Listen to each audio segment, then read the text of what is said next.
Lateral entry पर मेरा ऐसा मानना है कि सरकारी व्यवस्था को कारगर और धारदार बनाने के लिए सरकार की जो व्यवस्था है इसके साथ साथ बहुत बड़े पैमाने पर लेटरल एंट्री को भी अंदर लाना चाहिए। क्यों? क्योंकि जो बहुत कठिन विषय हैं, पानी की समस्या, कुपोषण की समस्या, अस्पताल शिक्षा की समस्या, वो सिर्फ यहाँ के ब्यूरोक्रेट से सॉल्व होने वाला नहीं। आप बताइए, कोई आईएएस अफसर है, आज वो हेल्थ डिपार्टमेंट का हेड है तो उसको अस्पताल और स्वास्थ्य की समझ है, कल उसको परिवहन विभाग का सेक्रेटरी बना दिए तो उसको बस और रोड का भी समझ हो जाएगा, परसों उसको मत्स्य विभाग का सेक्रेटरी बना दिए तो दावा करता है कि हमको मछली पालन का भी उतना ही समझ है। तो ये भैया, इससे सुधार होगा नहीं।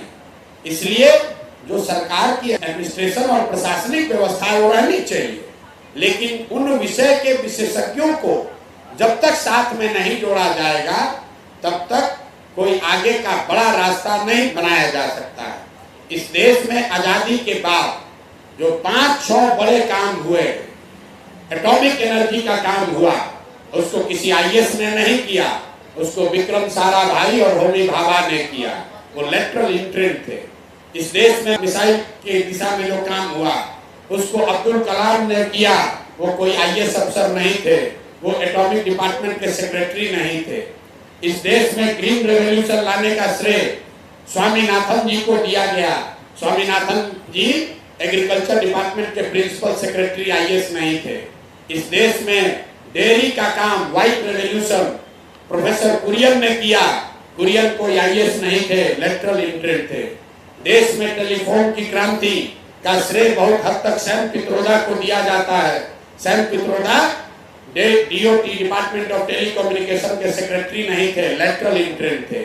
इस देश में आधार का जो आप कार्ड देख रहे हैं, आधार का कार्ड होम मिनिस्ट्री का सेक्रेटरी नहीं बनाया है, इसको नंदन नीलकर्णी जैसे लोगों को लाकर बनाया गया।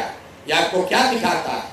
जो 5-6 बहुत बड़े देश में आमूलचूल परिवर्तन वाले काम हुए हैं, वो इस देश के सबसे काबिल लोगों को लाकर जिम्मेवारी दी गई। वो काम तो सरकार की व्यवस्था के साथ ही करेंगे, लेकिन उनमें वो क्षमता है। तो हम लोग इस पक्ष में हैं कि बिहार को अगर सुधारना है तो पूरे दुनिया में एजुकेशन को लेकर, स्वास्थ्य को लेकर, आर्थिक विकास को लेकर जितने बड़े लोग हैं, जो समझदार लोग हैं, जब तक उनको नहीं जोड़ा जाएगा तब तक बिहार में बड़ा सुधार नहीं हो सकता है। जरूरत इस बात की है कि उनमें जितने लोग बिहार में आकर अपना योगदान करना चाहते हैं, बिहार के समाज के विकास के लिए कुछ करना चाहते हैं, सरकार की व्यवस्था में इसका प्रोविजन होना चाहिए कि वो लोग आए और यहाँ के विकास में अपना योगदान कर सके। जब यहाँ के सबसे ज्ञानी समझदार लड़के वापस लौटेंगे, वो लोग यहाँ काम करेंगे, तब न बिहार सुधरेगा। यहाँ तो डिपार्टमेंट में 4 अफसर बैठा है जिसको कुछ आता जाता है नहीं, और वही अपना ज्ञान दिए जा रहा है और बिहार की जनता को मजदूर बनाकर घुमा रहा है 30 वर्ष से। तो बिल्कुल हम लेटरल एंट्री के पक्ष में हैं, क्योंकि वहीं से ज्ञान, वहीं से समझदारी, वहीं से अनुभव, दुनिया भर से जो अच्छी सीख है उसको लेकर ही बिहार को बेहतर बनाया जा सकता है। चंद भ्रष्ट अफसरों के, चाटुकार अफसरों के सुझाव से, उनके प्रयास से बिहार को नहीं सुधारा